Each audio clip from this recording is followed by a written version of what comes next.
thank you very much for the invitation. I'm going to present Public Employment Redux. This is joint work with Pietro Garibaldi and Teptida Soprazo, and it's really a pleasure to be one of the first papers in the Journal of Government and Economics. This paper and this presentation, I'll talk about one question about public employment. I'll present and propose one model that we think it captures the essence of public sector labor markets and why are they different from the private sector labor markets, and provide one insight that we think it's very important for policymakers. So let me start with a question. And the question is, why does the public sector hire so many educated workers? And we show this with data from the US. We also have data on European countries. And the graph you see is the share of public employment in total employment for workers of different education categories. And what we see that the US government hires very few workers with lower levels of education, and it increases the weight, and the US government hires 1/3 of all workers with a master or a professional degree or a PhD degree. And this is very common across countries, both developed and developing countries. And our question is why? Why does the government hire so many educated workers? Now, notice why is this question important? Is that the skill mix that the public sector chooses has a one-to-one effect through general equilibrium on the skill mix that the private sector chooses. So hiring more educated and fewer unqualified workers has an effect, a general equilibrium effect in the private sector. This is why it's important. Now, we propose 3 explanations for this.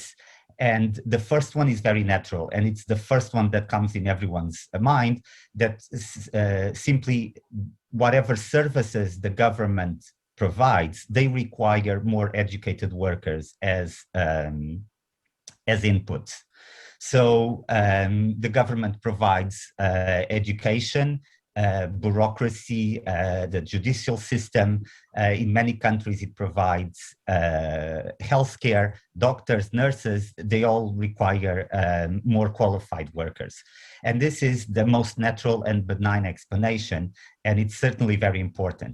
Now, we go to data and we go to both different industries, and we find that even when you take out health and education, the public sector, this education bias is still there, is still present. And even in health and education, when you compare public and private sector, the public sector hires a larger share of educated workers. We also go to 3-digit occupations in the US. So these are very narrow defined categories that are common between the public and private sector.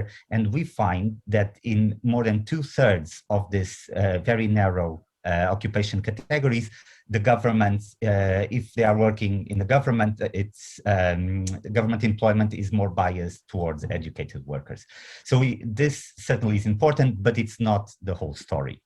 So we have 2 other explanations, and the second one relates to another very well-known stylized fact that the wage schedule in the public sector tends to be more compressed across education categories than the private sector. So we can US that for workers with lower education, the public sector wage premium, the extra pay in the public sector relative to the private is positive and large, more than 10%, and it goes down as we go to more educated workers. And when we go to the most educated workers, there is a gap, there is a negative premium of working in the public sector.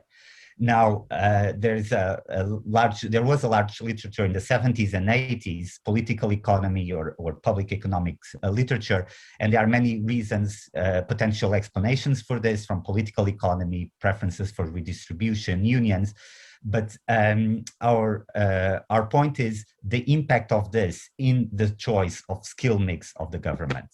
And if the government is somehow constrained to this, to a more compressed wage schedule, it's going to shift the demands from the relative more expensive, less qualified workers to more cheaper, more qualified workers, relatively cheaper. So this, the fact that the wages are more compressed has an impact on the demands of different types of workers. And in particular, if the premium is very large at the bottom, it's going to discourage the government to hire these workers. Now, the third explanation is what we call, or the literature calls, underemployment, or if you want, overeducation. So if the public sector jobs that require low qualifications, so unskilled public sector jobs, pay very well, or high wages relative to the private, they might attract workers with more qualifications to these jobs. So the government would be hiring more educated workers, but these would be doing unskilled jobs. So we go to the data, to PIAC data, and we find that underemployment is more pervasive in the public sector than the private sector in the majority of OECD countries. Now, I prefer to tell you, to show you this quote. It's from a newspaper article, and I took from a very nice paper by Jero Mikalos and Kospentaris. And it's about hiring in the Bank of Italy. And the quote is, goes like this: Italy's chronic unemployment problem has been thrown into sharp relief after 85,000 people applied for 30 jobs at the Bank of Italy.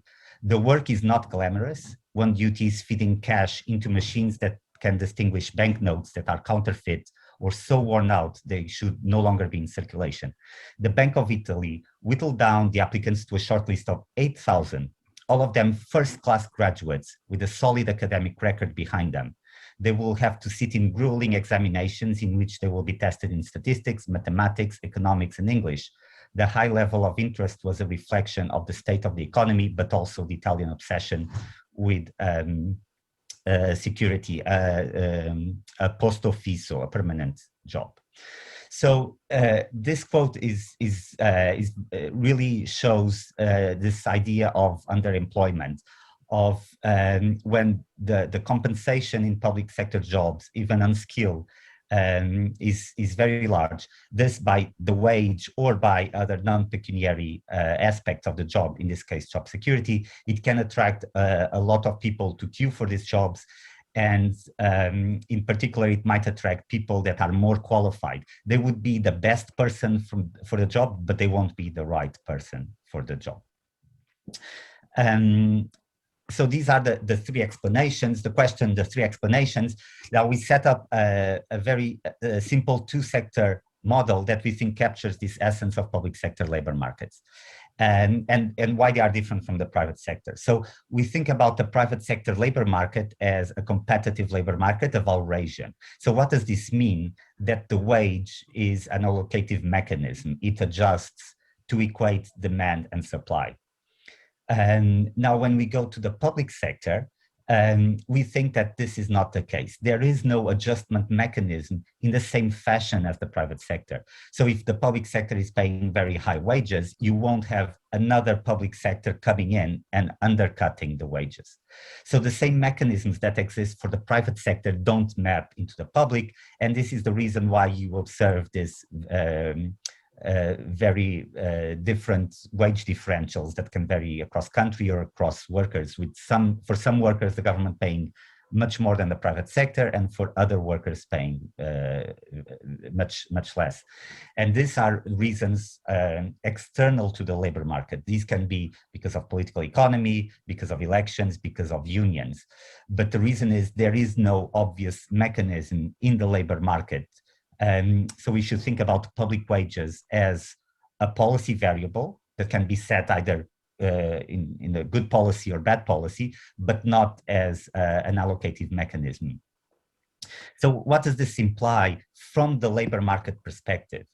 Is that if public sector wages are set for reasons external to the labor market, exogenous to the labor market, if public sector wages are high, then what it means that the government opens 10 vacancies, it pays a high wage, meaning above the market clearing, meaning that there are many people that want these jobs. So the government opens 10 jobs, 20 people want a job. In this case, public sector employment is demand determined. On the other hand, if the wages are too low, so below this implicit market clearing wage, employment is supply determined. What does this mean? The government opens 10 jobs, but only 5 people want those jobs. So public employment for this particular market would be 5. In this case, is supply determined. So we are going to have different regimes depending on the wage. And we'll have imbalances in the labor market. And these can be of two types, either high wages, too high wages, or too low wages. And then employment is determined differently depending on which regime we are. Now, the second element that we think it's important, so we assume a government that has to produce a minimum level of government services. We see the public wages as the policy variable, so exogenous to the labor market. And we chooses, and that's the economic choice, it chooses the level and the composition of employment to minimize the costs of production. So given a certain wages and a certain amount of services the government has to provide, the government chooses the level and the skill mix. So the skill mix is endogenous.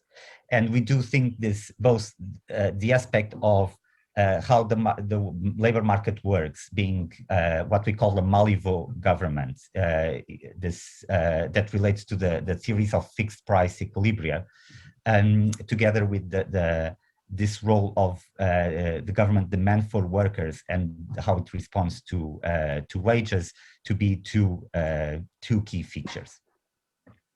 Now, the model also features underemployment, and here we also have to make a change from the traditional model. So we think about jobs as being described as a ladder type mechanism. But we generalize the production, saying that workers with high education, they can perform skilled jobs, but they can also perform the unskilled jobs. It is in the production possibility frontier. On the other hand, workers with low education cannot perform skilled jobs. So here there's going to be a sorting condition where the workers with high education can choose whether to apply to the public, to the private, but also to skilled jobs or to unskilled jobs and be underemployed.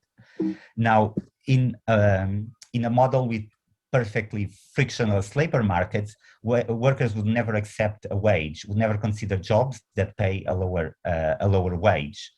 And this creates a problem both when we think about two sectors, public and private, where the public sector, the wages are don't adjust it, to equate demand and supply, but also to generate underemployment. And this we achieve by assuming that people have different non-pecuniary value or costs over different jobs or across different sectors. So this is a variation of the Roy model, a generalized Roy model that allows us to have an equilibrium with underemployment, but also allowing different wages in the public and private sector. Now, what's the insight? To a question. So what's the effect of increasing unskilled wages in the public sector? And I think this is a very pertinent question because a lot of governments, certainly in OECD economies, think use public sector wages or think about inequality when they determine skilled and the wage schedule in the public sector. So we want to see what are the effects of increasing unskilled wages in the public sector. Let's say we want to reduce inequality for a subset of workers in the economy. And in the model, we have two effects. One is a demand effect. So governments, if these workers, if the government, when hiring, is going to substitute unskilled jobs for skilled jobs. It won't open as many vacancies at the bottom, and will open for more educated, more skilled jobs, because these are relatively cheaper. On the other hand, it generates underemployment. So it's these more attractive positions are going to attract also educated workers. So what happens in general equilibrium? Well, the government is going to absorb more educated workers. It's going to hire fewer workers with lower qualifications. So when we think about in the private sector, you'll see that the private sector will have fewer educated workers and more uneducated workers. So what happens to their wages? Well, the wages at the top are going to go up in the private sector, and the wages at the bottom are going down. So effectively, by protecting a subset of workers, this policy raises inequality in the private sector. So it backfires in a way. And we think this is a very important insight that's not obvious. That's not obvious at all, and that it comes very clearly in our model. Then finally, just to give you the last, the quantitative results, we calibrate a version of the model to the US economy. To answer the question that we set out to answer, we find that technology is the main driver, but this last channels of compressed wages and excess underemployment explain up to 12 to 15% of the education bias in the US, and up to 25% in other European countries. And then relating to this last point, an increase in unskilled public sector wages by 1% raises private sector college wages by 0.07% and lowers private sector low college wages by 0.06%. So these are the elasticities that we get, and we perform some other other exercises. So I will just conclude with my wider research agenda on the public sector.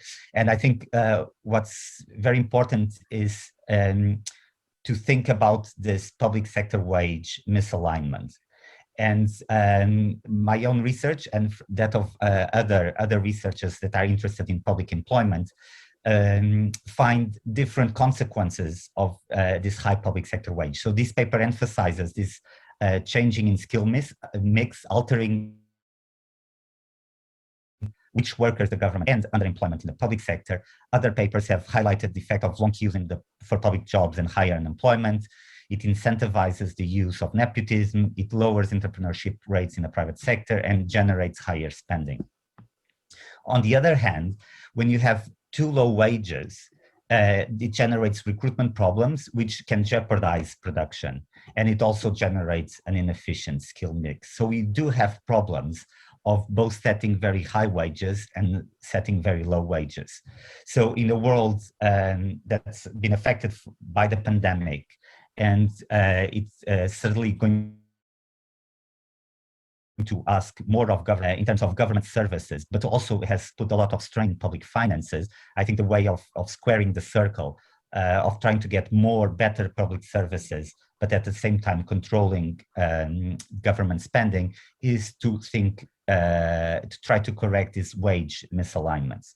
And just the final point, when we think about the wage misalignments, in the model was just about comparing public and private sector wage, but it should take in account other benefits, these compensating benefits from working in the public sector. And this other research, the public sector has lower hours, better work-life balance, more job security, better pensions, better healthcare. We should try to value these to incorporate in the comparisons, to be able to measure whether there's not a wage misalignment. And one way to do it is by looking at queues for public sector jobs. So when for 30 vacancies you have 85,000 applicants, then this is a really good indicator that the public sector wage is. So thank you very much. It's certainly a pleasure to have published this paper as one of the first in this new journal, and I wish you all the best.